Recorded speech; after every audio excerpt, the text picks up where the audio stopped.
Segundo livro dos Reis de Israel, capítulo 4, versículo 1 em diante. Quem achou pode dar um amém? Amém. Glória a Deus. Diz assim a palavra do Senhor: E uma mulher das mulheres dos filhos dos profetas clamou a Eliseu dizendo: Meu marido teu servo morreu, e tu sabes que o teu servo temia ao Senhor. Porém agora veio o credor à porta para levar os meus 2 filhos para serem seus escravos. E Eliseu lhe disse: Que te hei eu de fazer? Diga-me o que é que tens em casa. E ela disse: Tua serva não tem nada em casa, senão uma botija de azeite. Então disse ele: Vai, pede emprestadas de todos os teus vizinhos vasilhas vazias, não poucas, mas muitas. Então entra e fecha a porta atrás de ti e dos teus filhos, e deita o azeite em todas aquelas vasilhas, e põe à parte o que estiver cheio, ou a que estiver cheia. E ela foi e se trancou com os seus filhos, e eles lhe traziam as vasilhas, e ela as enchia. E sucedeu que, enchendo todas as vasilhas, disse a seu filho: Traze-me ainda uma vasilha. Porém ele disse: Não há mais vasilha alguma. Então o azeite parou. Então veio ela e o fez saber ao homem de Deus, o qual lhe disse: Vai, vende o azeite, paga a tua dívida, e tu e os teus filhos vivei do resto. Oh, glória! É milagre, né, irmãos? É milagre ou não é? É milagre. Diga amém por essa palavra. Amém. Se assente glorificando a Deus aí nessa noite. Glória a Deus. Glória a Deus. Deus tem inflamado o meu coração com uma palavra de ordem desde que o ano começou. E eu queria dividir com vocês essa palavra de ordem, porque ela é de cunho profético. E nós estamos num ambiente de glória. Essa é a grande diferença da atmosfera que é produzida através da adoração, da súplica, do quebrantamento, da adoração, dentro de um lugar como esse. É por isso que chamamos de casa de Deus. Sabemos que o Senhor não habita, Ele não mora, Ele não reside, né, fixamente em templos constituídos por mãos de homens. Jesus vai deixar isso de maneira ainda mais clara para nós, quando Ele vai dizer assim, que aonde estiverem 2 ou 3 reunidos no meu nome, Ele disse, e ali eu estarei, ali eu vou me manifestar. Então já está mais do que claro que a igreja somos nós, o organismo vivo de Cristo aqui na terra. Todas as vezes que estamos juntos, estamos criando um ambiente, uma atmosfera que atrai não só a presença de Deus, mas como motiva a manifestação dessa presença, tornando então esse lugar propício para a realização de milagres e coisas que a gente só vive aqui, quando está numa concentração junta dentro desse ambiente no mesmo propósito. Existem coisas que a gente só vive aqui. E dentro desse lugar, você está alinhado. Você está alinhado. Então toda palavra profética que é liberada dentro desse lugar, ela tem poder de cumprimento, de realização na sua vida, por causa dessa atmosfera. Só para essa pessoa poder ficar bem esclarecida da oportunidade que ela está tendo de estar aqui na casa de Deus nesta noite, olhe para ela agora e diga assim para ela: você está no lugar certo, na hora certa, fazendo a coisa certa. Agora fala sozinho, rapidão, vai.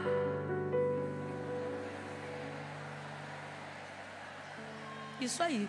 Você está no lugar certo, na hora certa, fazendo a coisa certa. Por causa disso, até o que era para dar errado na sua vida vai dar certo.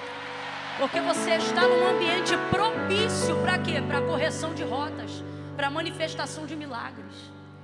Tudo porque você está debaixo de uma palavra. Vai completando aí para a gente caminhar junto aqui. Você está debaixo de uma? Debaixo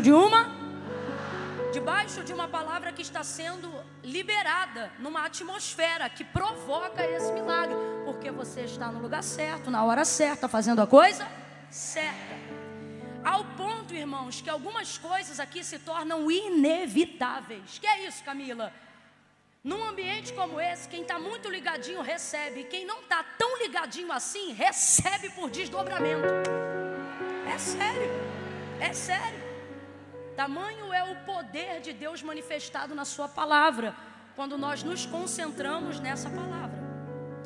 Então Deus tem confiado ao meu coração uma palavra profética desde a virada de 31 de dezembro para 1º de janeiro. E nós ainda estamos vivenciando a primeira semana do ano de 2023. E é por isso que essa palavra está tão incandescente no meu coração. E essa palavra profética que Deus liberou para mim, essa palavra de ordem, eu disse que é uma palavra de ordem. Ela não vai voltar vazia, ela vai fazer aquilo que lhe apraz. E a palavra de ordem que Deus tem colocado no meu coração para esses dias, uma palavra de alinhamento para o ano de 2023 é, com muita simplicidade, Deus tem dito para mim: não será difícil. Acredite, é tão simples que algumas pessoas nem vibram tanto, porque normalmente a gente espera uma revelação muito profunda, de alguma coisa que ninguém ainda disse, de alguma coisa que ninguém ainda falou, e às vezes a gente acaba complicando tudo que Deus quer simplificar, porque não consegue entender que Deus consegue ser simples sem ser raso. Foi o próprio Jesus que disse: sejam simples como a pomba. Às vezes a gente acha que a manifestação de coisas extraordinárias, das quais queremos ou precisamos que se manifestem, só vão acontecer através de métodos quase impossíveis de praticar. De forma que muitas vezes somos nós mesmos que estamos complicando a realização do nosso milagre, porque é tão simples que ao invés de aceitar, a gente ridiculariza, pensando: eu já tentei de tudo, não deu certo, agora é isso que vai dar certo. Mas e se eu te disser que nessa noite Deus nos trouxe aqui para dizer: 2023 vai ser simples. Vai ser simples. Quem consegue estalar o dedo, faça esse som comigo agora. Só quem sabe, quem consegue. Quem não consegue, disfarça, que é para ninguém perceber que tu não aprendeu a estalar o dedo até hoje. Olha para alguém aí que está do seu lado, diga para essa pessoa: não vai ser difícil. Profetize para ela num estalar de dedo e diga: vai ser simples, vai ser simples. O Deus que descomplica vai entrar no teu 2023. Oh, meu Deus do céu, Ele vai descomplicar. Deus tem colocado essa palavra de ordem no meu coração para eu liberar para a igreja. Deus vai entrar para descomplicar. Deus vai entrar para descomplicar. Ele descomplica nesta noite tudo que é complexo, tudo que é difícil, tudo que está emaranhado, tudo que está embaraçado. Ele desbarata toda a falsa guerra. Deus está falando para mim que a realidade ao seu redor, ela é mais simples do que parece, mas o adversário intentou contra o teu emocional, e de um tempo para cá você tem andado como quem não tem direção.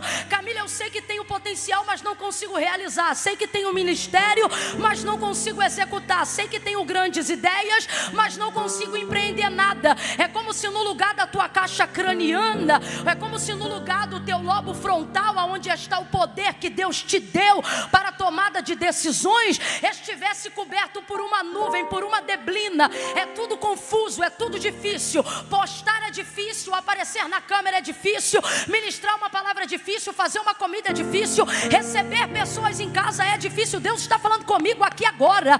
Tem gente que está se isolando da família porque acha que não vai dar conta nem de limpar a casa, nem de lavar louça. Gente que está evitando de ter filho, mesmo tendo de Deus uma promessa, porque está achando que não vai dar conta de ser mãe, está achando que não vai dar conta de ser pai. E Deus está dizendo: eu vou remover essa névoa e eu vou te mostrar que você nasceu para governar sobre todas essas circunstâncias.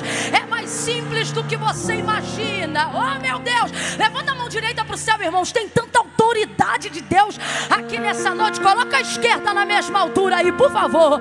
Quando eu disser 3, impõe a mão no ombro do irmão e diga para ele: vai ser simples, descomplica. É 1, é 2, 2, é 3. Vai, ministra, ministra. Vai ser simples, vai ser simples, vai ser simples, vai ser simples. Arrumar a casa não vai ser difícil, casar não vai ser difícil, não vai. Coisas que estão ligadas à sua natureza acontecerão com simplicidade. Eu declaro que a porta da palavra vai se abrir para aqueles que foram chamados para pregar a palavra. Chega de ler o texto e não entender, é porque você está colocando motivação errada na leitura. Leia para edificar a si mesmo e você vai edificar os outros, mas você complica a leitura. Você quer ler para ter um grande sermão, você quer ler para esboçar uma grande pregação, aí você despreza tudo que no texto podia ser aplicado para o seu próprio crescimento. Por quê? Porque você quer pregar igual fulano, você quer cantar igual ciclano, você quer atingir a nota do Beltrano, e Deus está dizendo: é mais simples do que você imagina. Edifica você e você vai edificar muita gente. Simplifica. 2023 será um ano marcado por simplicidade e prática para aqueles que estão debaixo de uma direção de Deus neste tempo.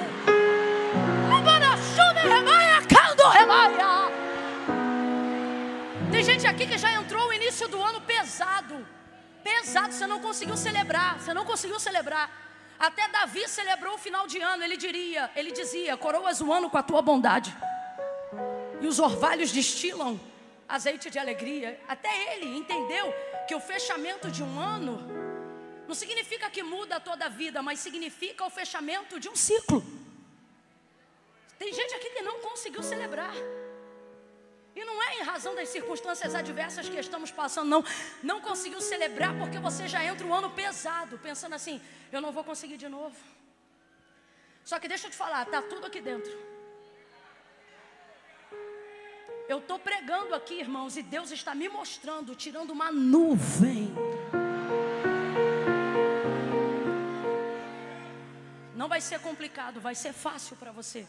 Eu não vim pregar uma mentira, eu não vim dizer que a vida é fácil. Só que você está trazendo para si mesmo um peso de complicação que não é isso tudo, não. E Deus me trouxe hoje aqui para você tirar isso da sua cabeça, para você parar de dizer que tudo é difícil. Vamos a uma situação realmente difícil? E olha como Deus simplifica essa situação.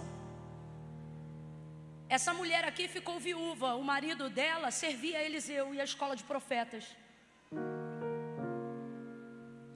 Uma dívida se formou nessa casa. Eu não quero aqui ser leviana e colocar esse marido como um devedor, em razão do credor agora, como pagamento dessa dívida que ficou, está querendo levar os filhos dessa mulher. Entenda, nem tudo é dívida, tem coisa que é compromisso. Por exemplo, tem coisa que você tem condições de pagar todo mês, e é você que paga. E vamos supor que você sai desse cenário, e aí aquele compromisso vai se acumulando, e aí sim, isso se torna uma dívida. Então eu não sei se era um compromisso que esse marido tinha, e agora porque ele morreu, ela não conseguiu saldar esse compromisso, porque era responsabilidade desse que agora faleceu, ou se de fato ele deixou algum saldo negativo, e ela não conseguiu pagar. Fato é que agora sim, ela tem um problemão. O credor está indo à porta dela sobre ameaça de pegar os 2 filhos dessa mulher como pagamento dessa dívida. Isso sim é um problema, isso sim é uma circunstância muito difícil. Mas ainda assim, veja como o método exoperante de Deus é mais simples do que a gente idealiza. A primeira coisa que ela vai buscar é uma direção. Preste atenção, quando você estiver devendo, não procure dinheiro, procure primeiro uma direção. Existem pessoas que ganharam milhões, seja com trabalho ou em jogos de sorte ou azar. E hoje, elas não só não têm nada, como também têm um credor à porta. Mesmo depois de já terem acessado a tantos zeros em saldo positivo na sua conta. Por quê? Porque elas tinham dinheiro, mas não tinham uma direção. Mais importante que uma pessoa precisa buscar na vida é uma direção. Uma pessoa que não tem direção, não importa se ela tem um carro, não importa se o carro tem combustível. De que adianta você ter habilitação, ter carro, ter combustível, mas não saber para onde vai? Você vai ter um carrão lotado de combustível, habilitado para dirigir, mas parado dentro da garagem. Por quê? Porque não é sobre ter um carro, é sobre ter uma. Agora, quem tem direção chega até a pé, meu irmão. Chega de ônibus, chega de bicicleta, chega de motoboy, chega de aplicativo. Por quê? Porque é mais importante do que o meio pelo qual eu quero ter ou produzir algum recurso é a motivação pela qual eu quero ter. Para isto eu preciso de direção. Essa mulher é extremamente inteligente, ela é extremamente inteligente. E eu já quero liberar algo aqui que Deus está mandando eu dizer. Pare de determinar a sua capacidade intelectual por causa da ausência dos seus recursos. Pare de duvidar das ideias geniais que Deus tem te dado, do caminho que Deus tem aberto diante de você, das conexões que Deus está disposto a abrir para você. Pare de rejeitar as mesas das quais Deus tem puxado cadeiras para você assentar. Ah, Camila, mas ninguém aqui tem a conta que eu tenho. Todo mundo aqui está acima de onde eu trafego. Então esse é mais um motivo de que só Deus poderia ter aberto essa porta para você entrar. Mas todas as vezes que você olha aquilo que Deus quer fazer e que de modo simples está fazendo por você, você duvida e você suspeita. Por quê? Porque você está deixando a sua circunstância determinar sobre o seu potencial intelectual. Tem gente aqui que pensa em coisas tão poderosas, mas que descarta o pensamento e joga no lixo pensando, até parece que eu ia ter essa ideia morando aqui onde eu moro, vivendo aqui onde eu vivo, tendo aqui o que eu tenho. Veja essa mulher, ela está na condição de uma devedora. Completa aí para mim, por favor. Ela está na condição de uma? Está passando vergonha na comunidade. O credor está à porta dizendo que vai levar os filhos dela como pagamento de uma dívida. A gente não tem nada que faz a gente ter mais vergonha do que ver os vizinhos na rua como é que fala o pessoal da energia aqui? Como é que chama? A Eletropaulo, vem, o que foi? Vim cortar. Só quem já passou por isso sabe a vergonha pública que é. Então você poderia olhar para essa mulher e dizer, essa mulher aí não sabe de nada. Só que veja como essa mulher é uma mulher direcionada. Completa aí para mim, por favor. Veja como essa mulher é uma mulher. Porque não é sobre a roupa que você veste. Não é sobre as dificuldades financeiras que você tem atravessado. Não é sobre você ser enfermo ou estar atravessando alguma dificuldade da saúde. É sobre você acreditar na direção que você tem, nas experiências que você já viveu. Olha o que ela vai dizer para o profeta: tu sabes que meu marido era um homem que temia ao Senhor. Ela tem uma história, ela tem uma experiência. Às vezes a gente fica só olhando para a história dos outros, para a vida dos outros, e o Senhor está dizendo: ei, você também tem uma história. Lembra das experiências que você já viveu comigo e para de deixar essa realidade ditar a capacidade do seu intelecto. Para de deixar essa circunstância diversa ditar a capacidade do seu raciocínio. Eu quero que você olhe para quem está do seu lado e diga assim agora para essa pessoa: um crente cheio do Espírito Santo é mais inteligente que qualquer pessoa nesse mundo. Um crente cheio do Espírito Santo é mais inteligente do que demônios. Um crente cheio do Espírito Santo é mais inteligente do que os engenheiros sociais da sociedade. Um crente, irmãos, um homem, uma mulher cheia do Espírito Santo tem uma capacidade de discernimento incrível. Mas Deus me trouxe aqui para dizer: porque você não mora onde queria, não tem o carro que queria, não cursou a faculdade que queria, de um tempo para cá você passou a desprezar a tua capacidade intelectual. Mas lembra quando tu dobrava o joelho, que o dinheiro da passagem era contado, aonde você não tinha nem metade do que você tem hoje, mas você dobrava o joelho, apresentava o salário e dizia: Deus me dá sabedoria, Deus me dá sabedoria. Quanta sabedoria Deus te deu e Ele quer te dar muito mais. A palavra de Deus é fiel e ela diz: se alguém tem falta de sabedoria, peça a Deus, que a todos dá liberalmente e não lance em rosto. Pega a mão de alguém aí agora e diga: tu é inteligente.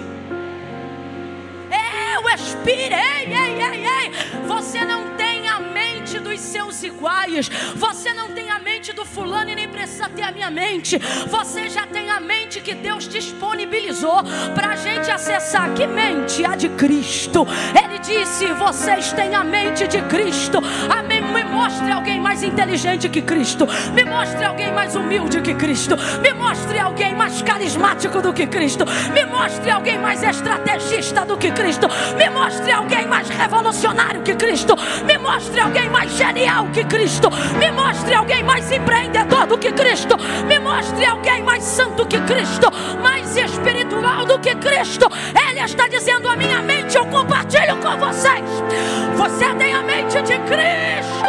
Bota a mão na tua cabeça, bota a mão na tua cabeça e diga: a mente de Cristo. Bota a mão na tua cabeça, meu filho, e diga: a mente de Cristo.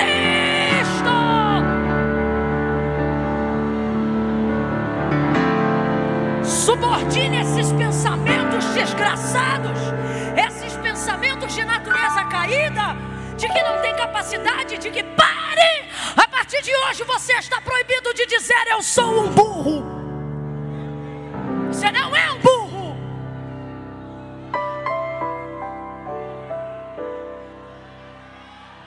Leva a mão não, mas eu vou falar. Conheço gente que tem um patrimônio tão grande que nem ele sabe dizer quanto ele tem. E conheço gente que não tem nem 0,0000000,001% do patrimônio que essa pessoa tem. Mas eu não troco 10 minutos de conversa como que não tem em prol do que tem. E não é por causa do que tem, é por causa do que não possui.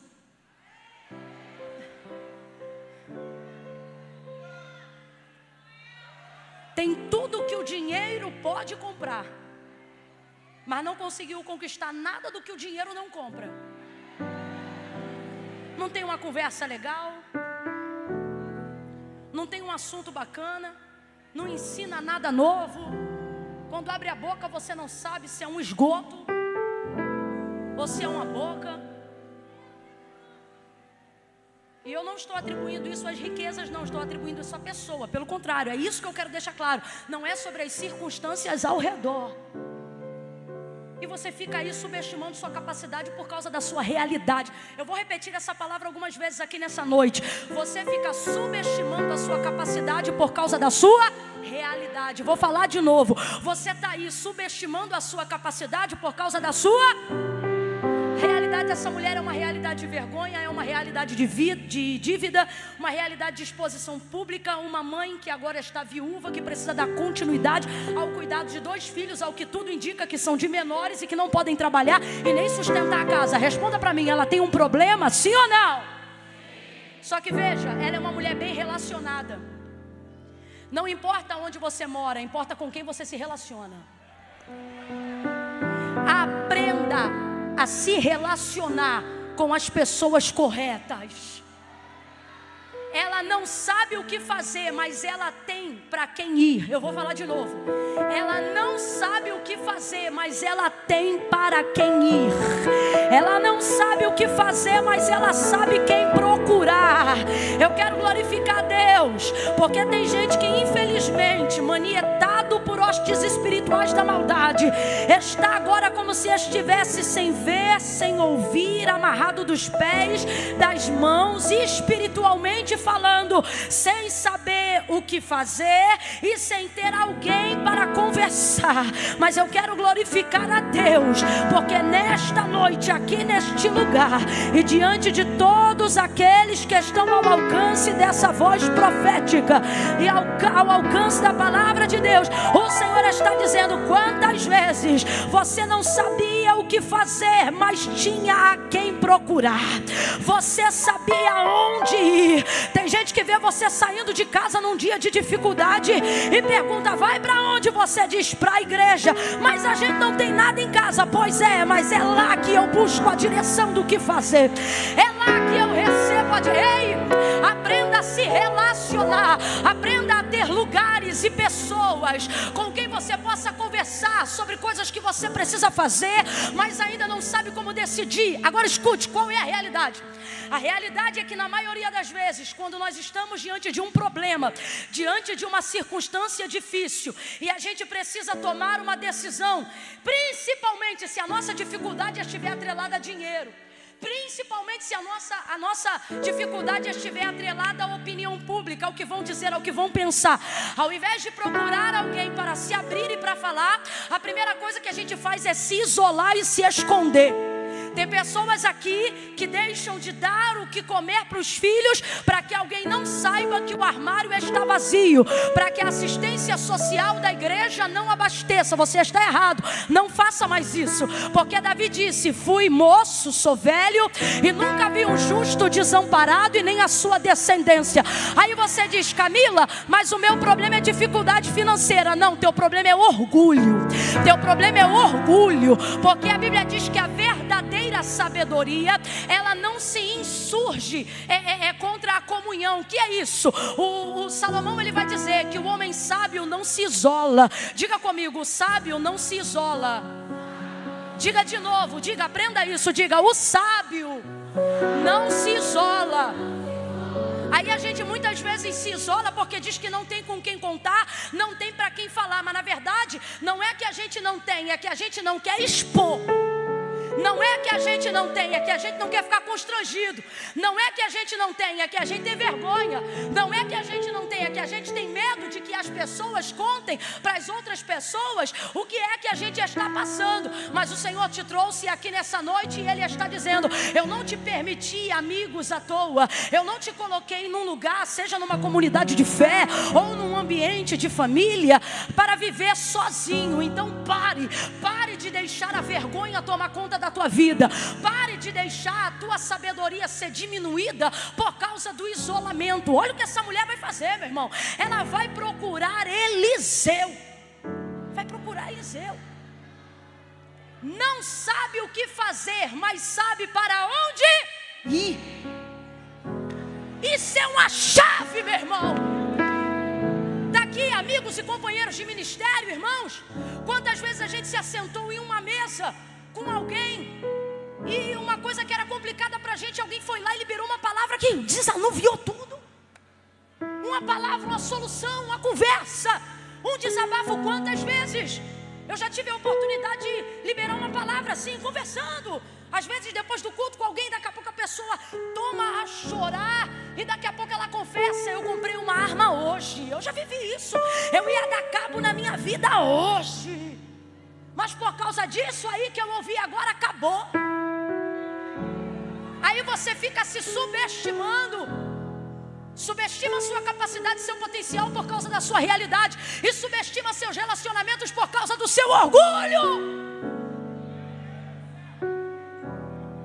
Aí o que era sabedoria vira arrogância. Você começa a achar que na sua família não tem ninguém mais inteligente do que você. Começa a achar que ninguém é mais eficiente do que você. E Deus está dizendo para mim e para você: tenha para quem ir quando não souber o que fazer. Ela chega diante de Eliseu e ela tem respaldo. Ela diz: tu sabes, ele era um homem temente ao Senhor. O que é que ela está dizendo? Tu conhece meu testemunho, eu não sou uma mulher leviana, a minha casa não é uma casa caloteira, meus filhos não são perdidos. O que é que ela está dizendo? Olha o que ela está dizendo: eu não tenho dinheiro, mas eu tenho crédito. Eu não tenho dinheiro, mas eu tenho um testemunho. Eu não tenho dinheiro, mas eu tenho uma vida correta. Eu estou em dificuldade, mas meu nome não está na boca do povo. Eu estou passando por um momento de dificuldade, mas isso é um momento. A minha vida não é assim. Tu sabes. É isso que ela está querendo dizer para ele. Agora, segunda capacidade de consciência que ela tem, que a gente precisa ter. Falamos isso repetidamente na igreja, mas muitas vezes não aplicamos na nossa vida. O que, Camila? A gente sabe, mas não pratica. Que o que a gente está vivendo em um momento não é a nossa vida. Está devendo hoje, mas não deveu sempre. Está enfermo agora, mas não ficou nesse nível de enfermidade a vida toda. Está com um casamento fragilizado, mas não foi sempre assim. Está com um ministério vulnerável, mas essa não é a sua história. Deus te trouxe hoje aqui para dizer: até quando você vai deixar o momento determinar o testemunho da tua vida?